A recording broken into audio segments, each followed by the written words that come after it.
শ্রীকৃষ্ণ ভক্তবৃন্দ ভক্তিমতী মায়েরা, চলো আমরা একটু বৃন্দাবনে যাই। আজ ছোট করে একটু গৌর কথা আস্বাদন করলাম, এবার যাব বৃন্দাবনে। আর বৃন্দাবনে কি আস্বাদন করব? কেশর কুঞ্জে রাধা গোবিন্দের যুগল মিলন। রাধারানী বাদিনীর ঘরে থেকে কেমন করে গোবিন্দের দর্শন পেয়েছিলেন, আজ আমরা আস্বাদন করব। চলুন যাই বৃন্দাবনে। যদিও বা আজকে এটা বৃন্দাবন, কারণ যেখানে হয় নাম সংকীর্তন সেই হয় মধুর বৃন্দাবন। কিন্তু শাস্ত্রে বলেছে বাবা, এই বৃন্দাবন নয় রে ভাই, আরেক বৃন্দাবন আছে। এই বৃন্দাবন নিয়ে যাবে তোমাকে সেই বৃন্দাবনের কাছে। কবর্ত দেহের সাধন করিলে কোন সে বর্ণ হয়, নব বৃন্দাবনে নব নাম হয় সকলে আনন্দময়। কোন বৃন্দাবনে বিরজা বিলাসে তরুলতা চারিপাশে, কোন বৃন্দাবনে কিশোর কিশোরী শিরূপ মঞ্জরীর সাথে, কোন বৃন্দাবনে রসপাজয় সুধার জন্ম হয়, চণ্ডীদাসে কই সেই বৃন্দাবন হৃদয় মাঝারে রয়। এটাই গৌর হরি বল। তাহলে এই বৃন্দাবন, এই দেহটাকে বৃন্দাবন করতে হবে। আর যদি এই দেহটাকে বৃন্দাবন করতে পারেন, আপনাকে ভগবানকে দর্শন করবার জন্য বাবা বৃন্দাবনে যেতে হবে না, আপনি ঘরে বসেই গোবিন্দ দর্শন করতে পারবেন যদি সদ্গুরু চরণ আশ্রয় করতে পারেন। তাই চলুন যাই বৃন্দাবনে, একটা ছোট্ট করে ভজন গাইব আর সেটা গিয়েই বৃন্দাবনে প্রবেশ করব। সবাই মিলে একটু বলুন তো দেখি, যাই যাই রাধা রানী কি। বাবাদের হাত উঠছে না কেন? একটু জয়ধ্বনি করুন। রাধা রানীর নামে জয়ধ্বনি করতে এত লজ্জা কিসে? সবাই মিলে একটু জয়ধ্বনি করি, বলি রাধা রানী কি। বিশ্বাস করুন, এই যে হাতটা তুলেছেন আপনারা, রাধারানী কতটা খুশি হয়েছে আমি বলতে পারবো না, তবে আমি ভীষণ খুশি হয়েছি। জয় রাধা। তো মায়েদের দিকটা তো লক্ষ্য করাই হলো না, বাবাদের দিকে লক্ষ্য করতে গিয়ে। তা দেখি মায়েরা কি বলুন তো, জয় জয় রাধা রানী কি। বাবা, জয় জয় রাধা রানী কি। এই রাধে রাধে বলে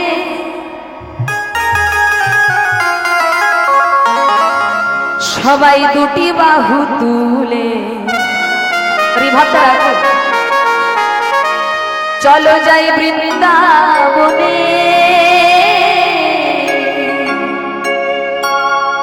চলো যাই বৃন্দাবনে।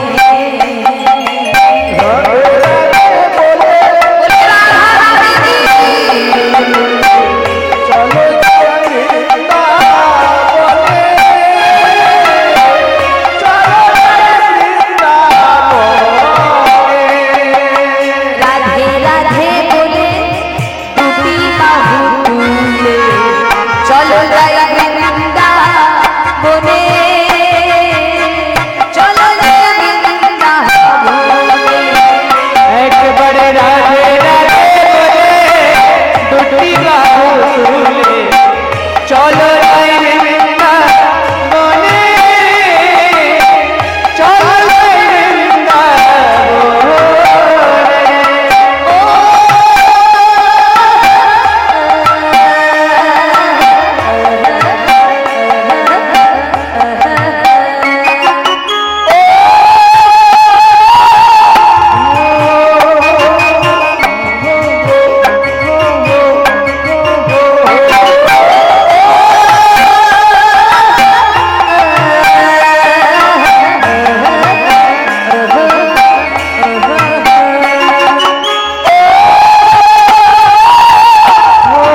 বাহ বাহ বাহ, অপূর্ব অপূর্ব, হরি বল।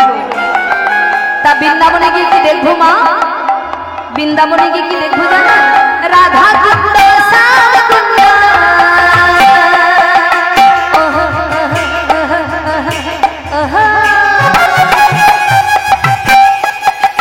গিরি গোবর্ধন,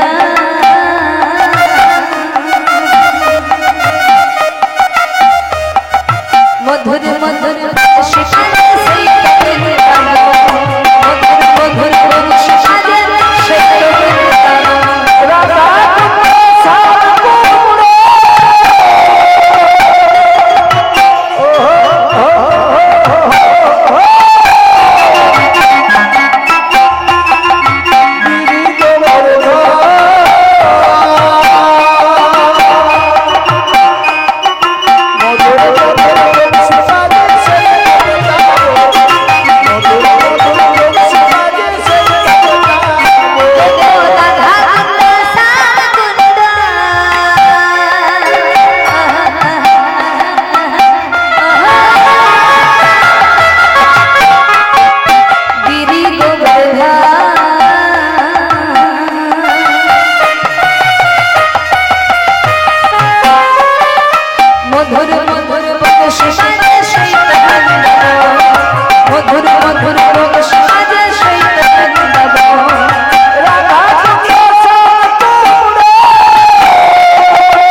নিতাই গৌর হরি হরি বল। আজ মধুবয় শ্রীধাম বৃন্দাবনে,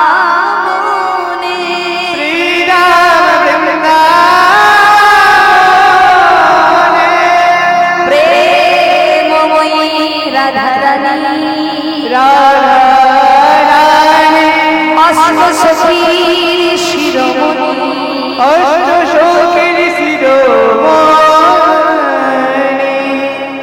আজ প্রেমময়ী রাধারানী, আজ প্রেমময়ী রাধারানী ললিতা বিশাখা চিত্রা চম্পকলতা রণতুঙ্গা তুঙ্গবিদ্যা সুদেবী রঙ্গদেবী তার সকল প্রিয় সখীগণকে সঙ্গে নিয়ে রাধারানী বলছে, জানিস ললিতা, আজকে কি প্রাতকালে হয়েছিল জানিস? ও মা জননী, একটু কথা কম বলো মা গো। ও মা, বলি আন কথা কানে এলে কি আর হরি কথা বলা যায়? কি গো বাবা, আপনারাই বলুন, আন কথা কানে এলে কি আর হরি কথা বলা সম্ভব? একটু মন দিয়ে যে আস্বাদন করতে হবে, কারণ মন দিয়ে আস্বাদন না করলে তো কিছুই বুঝতে পারবেন না, আর বুঝতে না পারলে ভালো লাগবে না। এবার ভালো না লাগলে কি বলবেন? কি গাইলো কিছুই বুঝতে পারি না। এবার তখন যত দোষ কীর্তনিয়ার, কিন্তু আমি যে সহযোগিতা করলাম না, আমি যে মন দিলাম না, সেদিকে কিন্তু আমাদের লক্ষ্য নেই। একজন কীর্তনিয়া, আপনি যত করে কীর্তনিয়া আনুন, কোন কীর্তনিয়া বলতে পারে না যে আজ আমি ভালো করে গাইতে পারবো। তার যত জানা থাকলেও হবে না। কেন? কারণ একজন বক্তার থেকে শ্রোতার মূল্য অনেক বেশি বাবা। একজন বক্তার থেকে আপনাদের মতো ভক্তের শ্রোতার মূল্য অনেক বেশি। কেন না, ধরুন বক্তার অনেক জানা আছে কিন্তু শোনার মানুষ নাই, শোনার মানুষ খুব চঞ্চল, তাহলে বক্তার কি বলতে ভালো লাগবে? সে কোনো রকম টাইম ভজিয়ে নেমে পড়বে আসন থেকে। তাই মা, আপনারা তো গাইবার সুযোগ করে দেবেন, আপনারা যতটা মন দিয়ে আস্বাদন করবেন ততই আমার বলতে ভালো লাগবে। আর আপনারা যত চঞ্চল হবেন ততই জানা জিনিস সব ভেতরেই থাকবে, আর প্রকাশ হবে না। তাই একটু মন দিয়ে শুনুন। আজ প্রেমময়ী রাধারানী ললিতা বিশাখাকে ডেকে বলছে, জানিস ললিতা, আজ আমি প্রাতকালে যমুনাতে জল আনতে গিয়েছিলাম, আর যমুনাতে জল আনতে গিয়ে আমি কি দেখলাম জানিস? কি দেখলি? কি দেখেছিস? রাধারানী বলে, সখীরে, যাকে দর্শন করার জন্য আমি চাতক পাখির মতোই অপেক্ষা করি, যাকে এক পলক দর্শন করার জন্য আমি চাতক পাখির ন্যায় অপেক্ষা করি। জানিস ললিতা, আজকে সেই গোবিন্দকে দর্শন করার জন্য আমি ইচ্ছা করে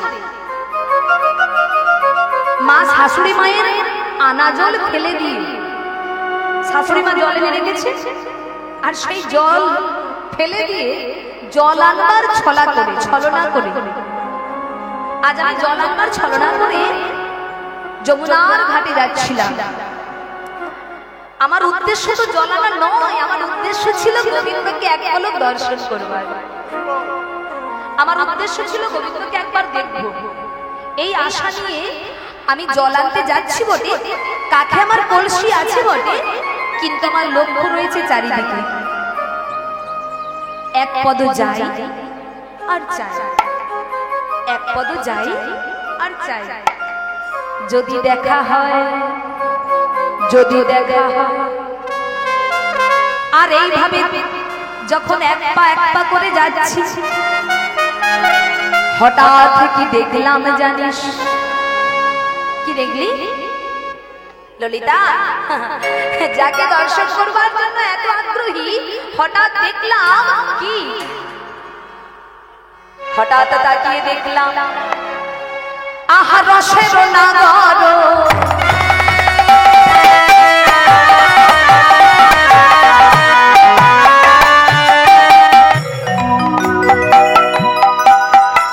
চতুর শেখর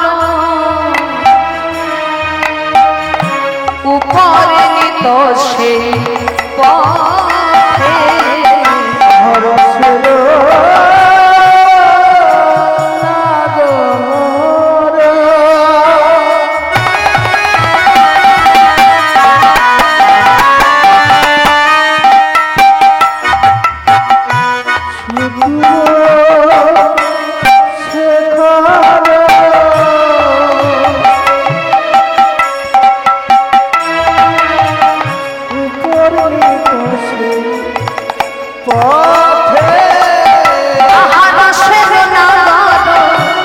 চতুর শেখর উপরে নিত সেই পথে,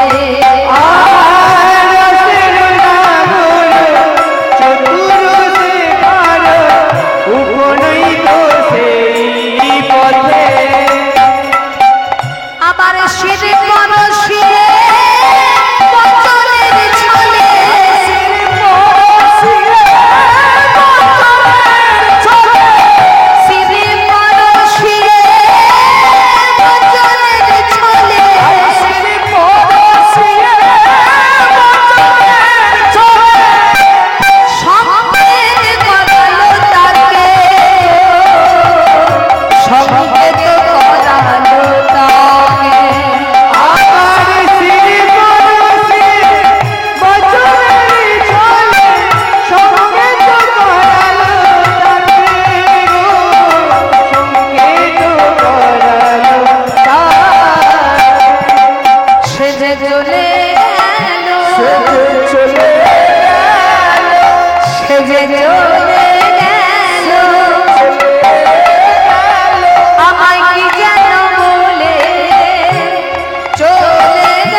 আজ আমি প্রাতকালে যমুনাতে জল আনতে গিয়েছিলাম, আর প্রাতকালে যমুনাতে জল আনতে গিয়ে চারিপাড়ে তাকাচ্ছি, যদি দেখা হয়, যদি দেখা হয়, যদি দেখা হয়। ও মায়েরা, ভালোবাসা যদি কেউ কারোর সঙ্গে করে থাকে একটু মনে মনে ভাববেন, ভালোবাসার মানুষটাকে দেখার জন্য মন চাই কিনা? ভালোবাসা করেছো?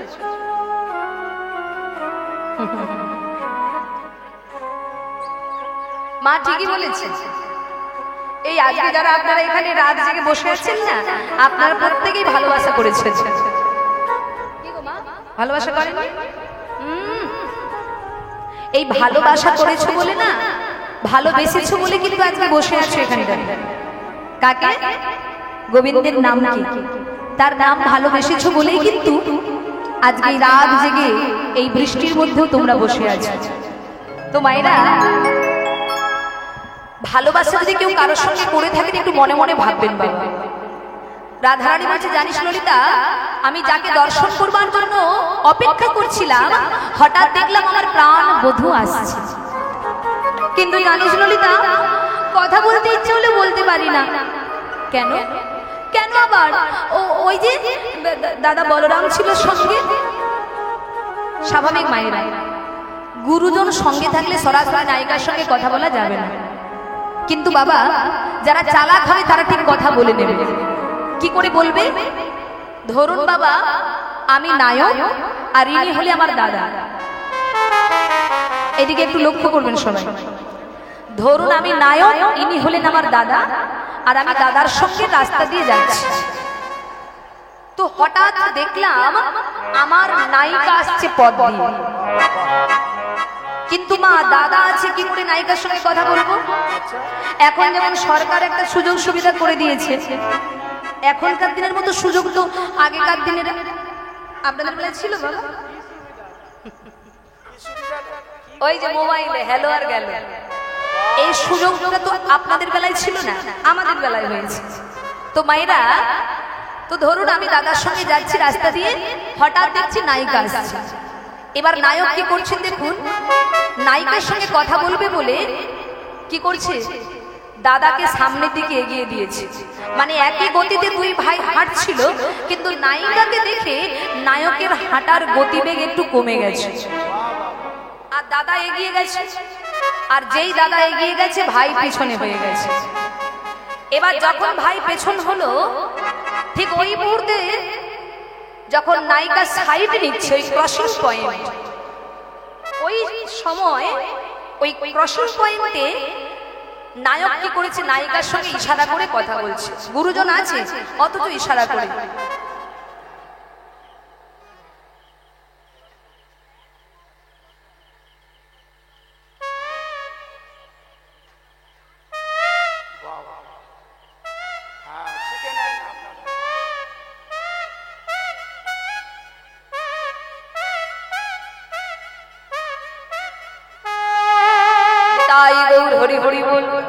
ইঙ্গিতে কথা বলা, ইশারায় কথা বলা।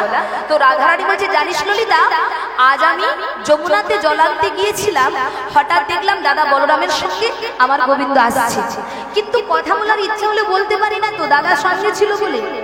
তাই আমার গোবিন্দ কি করলো জানিস, ইশারা করে ইঙ্গিত করে আমার সঙ্গে কথা বলে এলো। কিভাবে?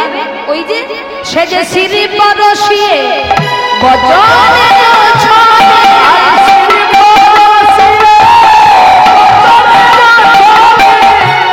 গোবিন্দ বারবার রাধারানীকে সংকেত করছে, ইশারা করছে।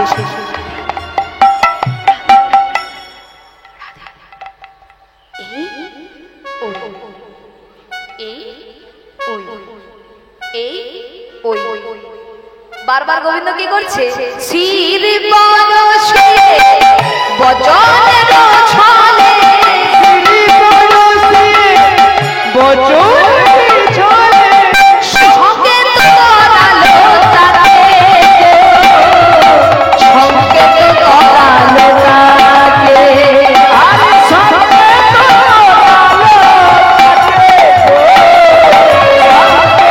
করালো তাকে। এই ললিতা, আমার গোবিন্দ তো সংকেত করলো, এই ওই মানেটাই তো আমি বুঝতে পারলাম না। বারবার গোবিন্দ বলছে এই ওই, ও মাথায় কি আছে গো? গোবিন্দ মাথায় কি দেখাচ্ছে? এই ওই, এইভাবে গোবিন্দ বারবার রাধারানীকে বলছে। তা মাথায় আমাদের কি আছে মা? খোপায় ফুল। কি গো কি আছে বাবা? আমাদের প্রত্যেকের মাথায় আছে কি? চুল। আর চুলের ভালো ভাষা হলো কেশ। তা গোবিন্দ বারবার করে রাধারানীকে বোঝাতে চাইছে, রাধে আজ তুমি কেশর কুঞ্জে গিয়ে কুঞ্জ সাজিও। গোবিন্দ সংকেত করে বোঝাতে চাইলে আজ তুমি কেশর কুঞ্জে গিয়ে কুঞ্জ সাজিও, আজ নিশিতে তোমার সঙ্গে আমার শুভ মিলন হবে। তাহলে মা কোথায় যেতে বলেছে? কেশর কুঞ্জে। তা যাবে তো? এই যে মা জননী